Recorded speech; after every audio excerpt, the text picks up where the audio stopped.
Hello, Maima here from Asna Academy. I hope you all are doing good, and today we will study the chapter 2, which is acid, base, and the salt. Here in this chapter, we deeply study about what actually acid is, how we can determine it, that substance or material is acidic in nature or basic in nature. So these all things are in a deep we'll study in the chapter 2. So, firstly, you have learnt in your previous classes that the sour and a bitter taste of a food are due to the acid and bases. So, respectively, present in them if the someone in the family is suffering from the problem of acidity. After the overeating, while which of the following would suggest or a remedy be lemon, juice, vinegar, or baking soda solution like this? Okay. Why so? Because which property did you think while choosing the remedy? Surely you must have your knowledge about about the ability of acids and the bases to nullify each other effect. Recall how we tasted sour and the bitter substance without tasting that. So you already know that the acid are sour in taste, okay, and change the color of a blue litmus to red. This is the nature of acid. Again, I will repeat. This is sour in taste, and also it changes the color of a blue litmus to red. Whereas the basic are bitter and changes the color from red litmus to blue. Whenever litmus paper is like changing from blue to red, it is acidic in nature, and from red to blue, it is basic in nature. So litmus is a natural indicator, and a turmeric another such indicator. Have you noticed that the stain of a curry on white a cloth becomes a reddish brown when the soap, which is basic in nature, is scrubbed on it? So it turns yellow again, and when the cloth is washed the plenty of water, you can also use a synthetic indicators like such as methyl, orange and a phenolphthalein to test the acid and basic in nature. So this is about what actually acid is, how litmus paper is getting changed, what actual kind of nature of acid and basic is. So in this chapter, we will study the reaction of acid and the base and how acid and basic cancel out each other effects, and many more interesting things we'll study in the day-to-day life. Firstly, litmus solution is a purple dye which is extracted from the lichen and a plant belonging to the division Thylophyta, and is commonly used as an indicator which when the litmus solution is neither acidic or nor basic, it is a color purple. So there are many other natural materials like red cabbage leaves, turmeric colored petals of the some flowers such as hydrangea, Venetula, and geranium, which indicate the presence of acid and basic in the solution. So these are called acid or the basic indicators of the sometime, or simply indicators we can say. Okay. Now, understanding the chemical properties of the acid and base. Firstly, we have studied what actually acid is, like what are the properties and all. Now we will study the chemical property of acid and the basic. So, firstly, acidity and bases in the laboratory. Collect the following solution from the science laboratory. Firstly, HCl, hydraulic acid, sulfuric acid, which is S2SO4, nitric acid, which is HNO3, and the acidic acid, which is CH3COOH, sodium hydroxide, which is NaOH, and the calcium hydroxide, which is CaOH2. Also, the potassium hydroxide, which is KOH, magnesium hydroxide, which is MgOH2, and ammonium hydroxide, which is NH4OH. So, firstly, what I have to do is like just put the drop of each of above solution on the watch glass on one by one and test with the drop of indicator shown. Okay, in the table we'll see. So we'll have to check. Okay, all the solution. You'll have to test it. So, what change of color did you observe in the red litmus and the blue litmus paper and the phenolphthalein and the methyl orange solution for each of the solutions? So, that changes you will have to mark it down over here. The sample solution, red litmus is changing to which color, blue litmus is changing to which color, phenolphthalein solution, and the methyl solution. So this is the truly laboratory based activity. These indicators tell us whether a substance is acidic or basic by the change in color. So there are some substances whose odor changes in the acidic and basic media. So these are the olfactory indicators, and uh, like let's try out some of these indicators. Take some finely chopped onions and the plastic bag along with some strip of a clean cloth. Tie up the bag tightly and leave the overnight in the fridge. Then the cloth stripe can now be used to test the acid and the bases. So, firstly, take the two of these cloth strips and check their odor. Keep them one of the clean surface and put them few drops of dilute HCl solution in the one strip and the few drops on the dilute NOH solution on the another one. So what you will now rinse both the strip and with the water and then again check their odor. Now note your observation. Now take the sum of dilute vanilla essence and clove oil and check their odor. Then take some HCl solution in one test tube and the dilute NaOH in the another one. Add few drops of dilute vanilla essence to the both test tube and shake it well. And here check the odor of once again and record the changes in the odor. So similarly, taste changes in the odor of the clove and with the dilute HCl and dilute NaOH solution is record your observation. So here the change of odor we can observe here with these two solution HCl and the dilute NaOH. So this is also totally the laboratory based kind of, or like similarly you can use with the solutions. Now with these vanilla, onion and the clove can be used for the olfactory indicators on the basis of your observation. Let us some more activities to understand the chemical property of acid and basic. So how do acid and bases react with the metal? So like we have started in the day-to-day life and all, but now let's read it how it will react with the metals. So this activity needs to be the teacher assistance obviously, but still orally I will explain. So set the apparatus here as shown in figure like this only. Okay, and take about 5 ml of the dilute sulfuric acid in the test tube and a few pieces of the zinc granules. Okay, and what do you observe on the surface of the zinc granules past the gas being evolved and soap solution? Why the bubbles formed in the solution? Take a burning candle near to the gas filled bubble. What we will have or like observe, and also repeat this activity with some more acid like HCl, HNO3, and CH3COH. Are the observation all the cases the same or different? This is what you have to do. Okay, so the observation will be on the basis of the color and the different for the different cases. So note that the metal in the above reaction displaces hydrogen atom from the acid as the hydrogen gas and forms a compound which is called salt. What just happening is when the metal in the above reaction is it's getting displaces hydrogen atoms from the acid and hydrogen gas forms a compound which is known as salt. Thus, the reaction of the metal with acid can be summarized as like acid plus metal and it is forming a salt along with the hydrogen. Yes, one equation we get like acid and metal are reacting and they are just simply forming the salt along with the hydrogen gas. Can you write the equation and reaction like how we observe from the experiment? You can easily do it. Okay.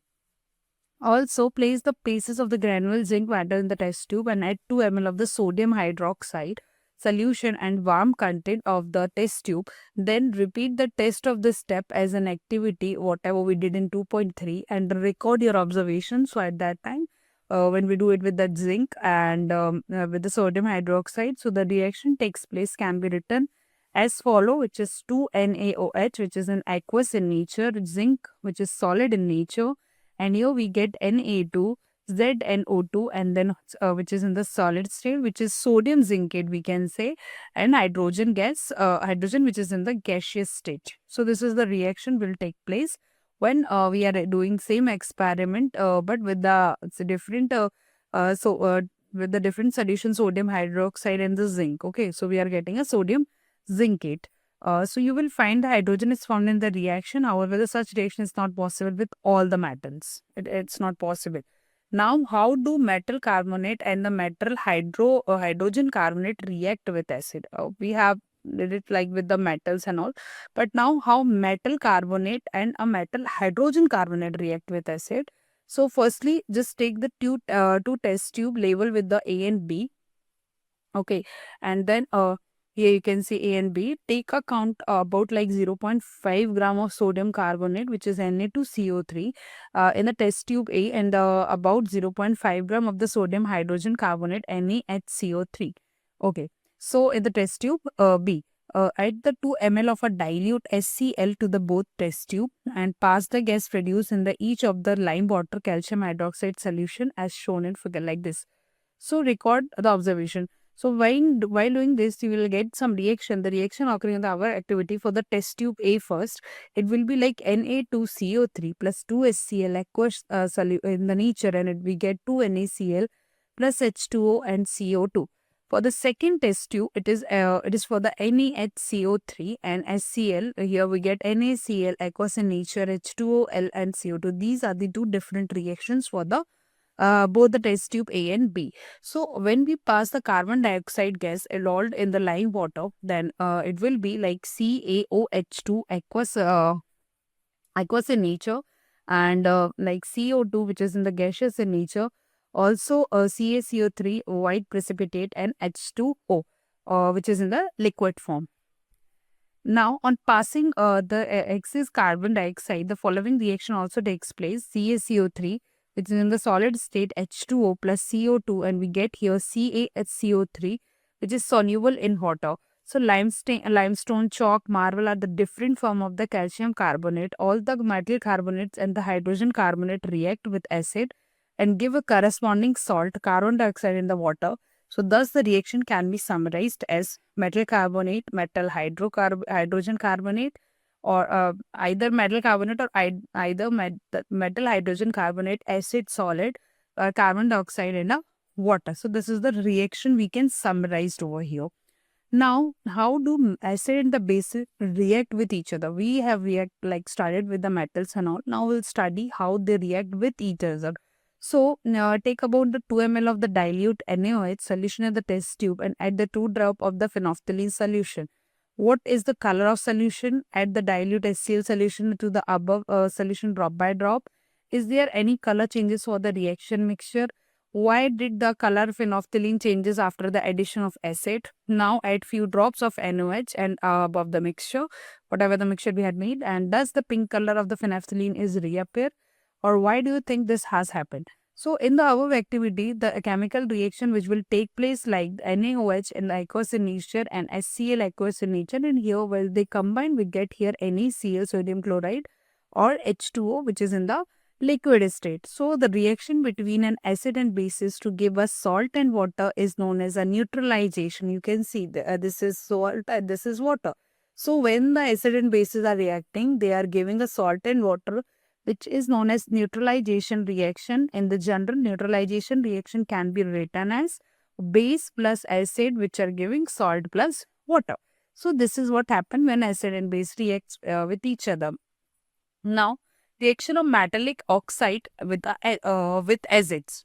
So, firstly, again with the activity, take a small amount of copper oxide in a beaker and add a dilute hydrochloric acid with the while stirring.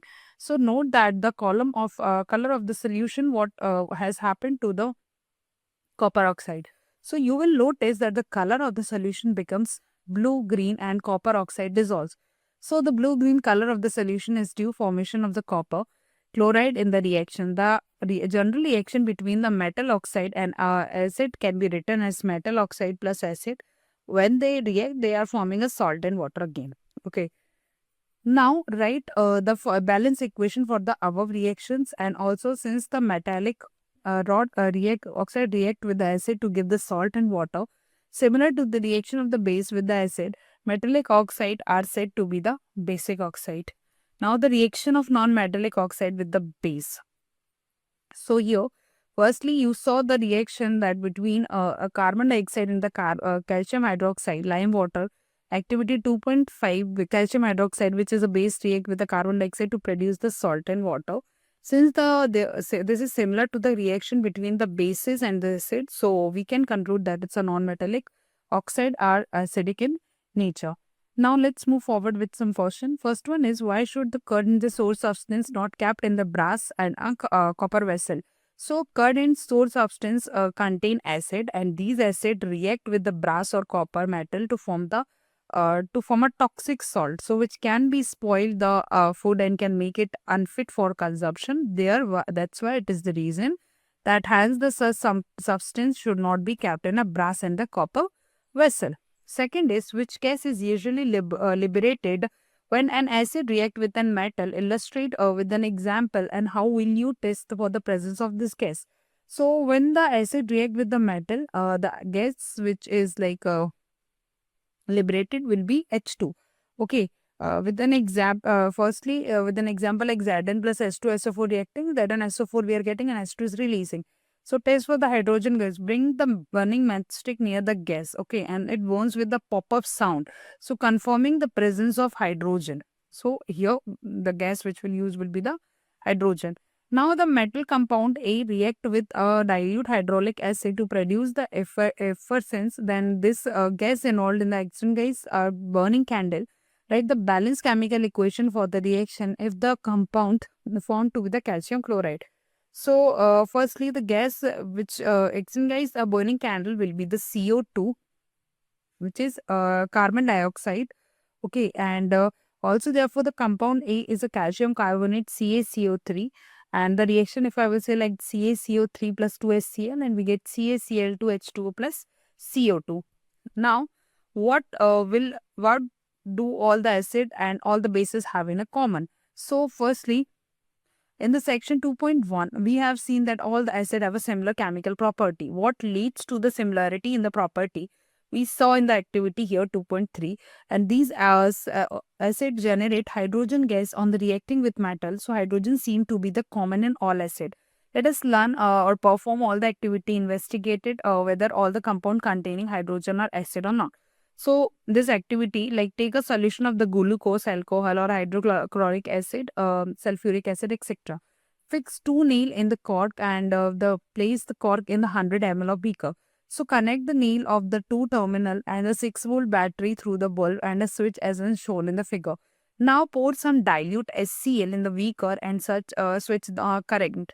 So repeat the dilute sulfuric acid. What you will observe it, just follow it and repeat the experiment separately with the glucose alcohol solution. And what do you observe with them? That as well you'll have to note it down. And does the bulb glow in all the cases or not? So this is the activity. Now the bulb will start glowing in the each case of the acid shown, and but you will observe that the glucose and the alcohol solution do not conduct electricity. So glowing the bulb indicate that there is a flow of electric current. Obviously, when the bulb is glowing, so we can conclude that there is electric current through the solution. So the electric current is carried through the acidity solution by the ions. So acid contain H plus ion as a cation and anion like C minus HClNO3 minus and HNO3 SO4 or minus H2SO4 CH3CO and CH3COH. So since the cation present in the acid H plus, so this suggests that acid produces hydrogen ions which is H plus aqueous in solution, which are responsible for their acidic properties. So repeat the same activity using the alkalis and such as sodium hydroxide, calcium hydroxide, etc. What you will have to like whatever you are observing that will become an activity part. Now what happens to the acid or the base in a water solution? So again we'll do this with the activity. From the activity it is very clear because it's totally related to the chemical things. Now take about 1 gram of NaCl in the clean and the dry test tube. Okay, and just set up apparatus is shown like this only, and add a concentrated sulfuric acid to the test tube. And what you observe is there any gas coming on the delivery tube, and the test case of the evolved successfully with the dry and the wet blue litmus paper. In which case does the litmus paper changes to the color, and on the basis of the activity what you inferred the acidic character like acid, dry HCl or HCl. Firstly you should very clear that what are the characteristic of acid and base, and then only you can observe it easily whether it's changing to blue to red to blue like this. Okay, so this experiment suggests that hydrogen ion in the HCl are produced in the presence of water. So the separation of H plus ion from the HCl molecule cannot be absent. So in this the chemical reaction will be HCl H2O plus H3O plus Cl minus. Okay, so here, firstly, the hydrogen ions cannot be exist alone, but they exist after combining the water molecule. So thus the hydrogen ion will be like H plus H2O and we'll get H3O plus ion. So we have seen the acid give H3O plus H plus aqueous ion in the water. So let us see what happens when the base is dissolved in the water. So it will be like NaOH in the solid state, H2O, then Na plus aqueous, and then OH minus aqueous in the nature again. So here we are getting some like base generated equation, which is KOH, like which is in the solid state, H2O, K plus ion, and then cation, anion and cation. MgOH2, then Mg2 plus aqueous, and then OH aqueous. The base generate hydroxide OH ion is in the water, and base which are soluble is water is called alkalis. So base generated hydroxide ion in the water, and also bases which are soluble in water, they are called alkalis. So all the bases do not dissolve in water, and alkali is the base that dissolve in the water. Always keep in mind, alkali is only the base which dissolved in water, and they are soapy to touch, bitter and the corrosive, and never taste or touch them, they may cause harm, and which is in the basic in the table of alkali we'll study. Now, we have identified all the acid are generated H plus aqueous, and all the bases are generating OH minus. For acid, it is H plus. For basic, it is OH minus. We can view the neutralization reaction as a follow. Acid plus base giving salt plus water, like HX plus MOH, MX, we are getting HOH. So, this is all about the neutralization thing. Now, let us involve with the water mixed with an acid or base. When water is mixing with acid or base, so firstly take the 10 ml of the water in beaker and add a few drop of a concentrated H2SO4. So it is a swirl to the beaker slowly. Now touch the base of the beaker. Is there any change? Is the exothermic or endothermic process taking place? This is already we have studied in the first chapter. Also, repeat the activity with the sodium hydroxide palette and the record observation as well. So the process is dissolving acid in the base in the water, highly exothermic one, and care must be taken while mixing the concentrated nitric and the sulfuric acid within the water.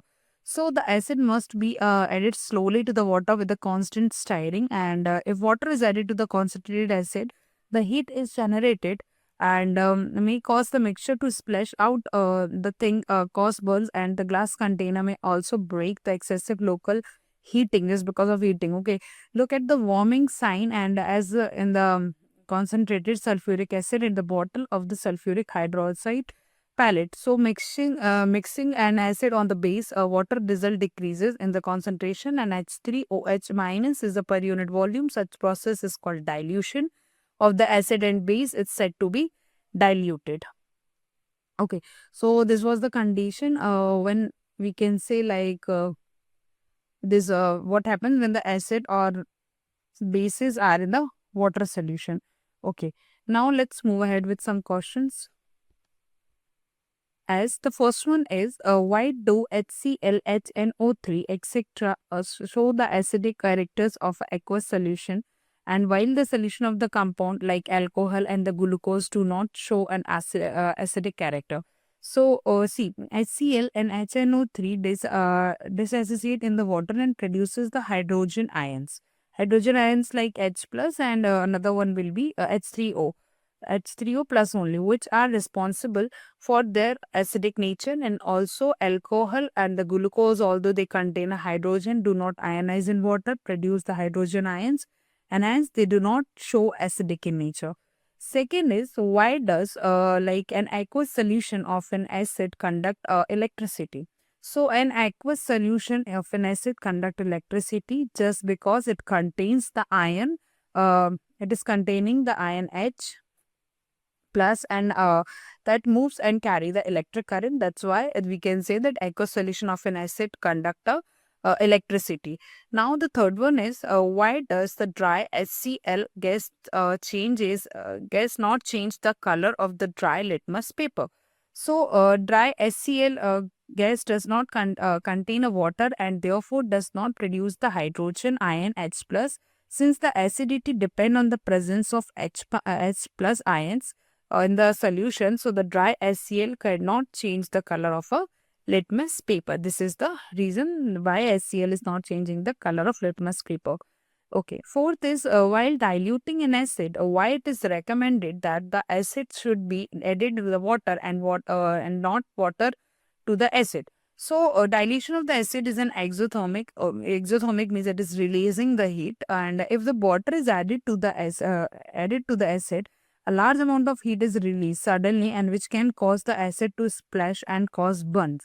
So that's why just to ensure the safety, the acid also should always be added in the water slowly while constant stirring. Okay. Now fifth one is how is the concentration of the hydronium ions H3O plus is affected when the solution of an acid is diluted. So when the acid is diluted, the concentration of hydronium H3O plus decreases, and because more water molecules are added, reducing the number of H3O plus ions per unit volume.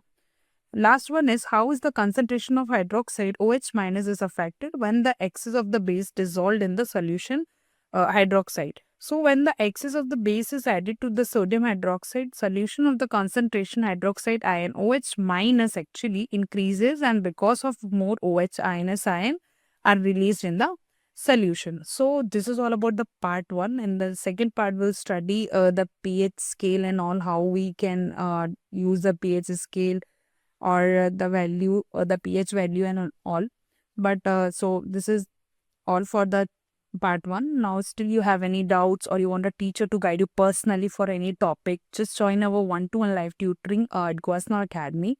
Also, we will help you to learn every concept with the ease. So for now, thanks for watching. Just stay tuned for the part 2 of a chapter number 2. Thank you.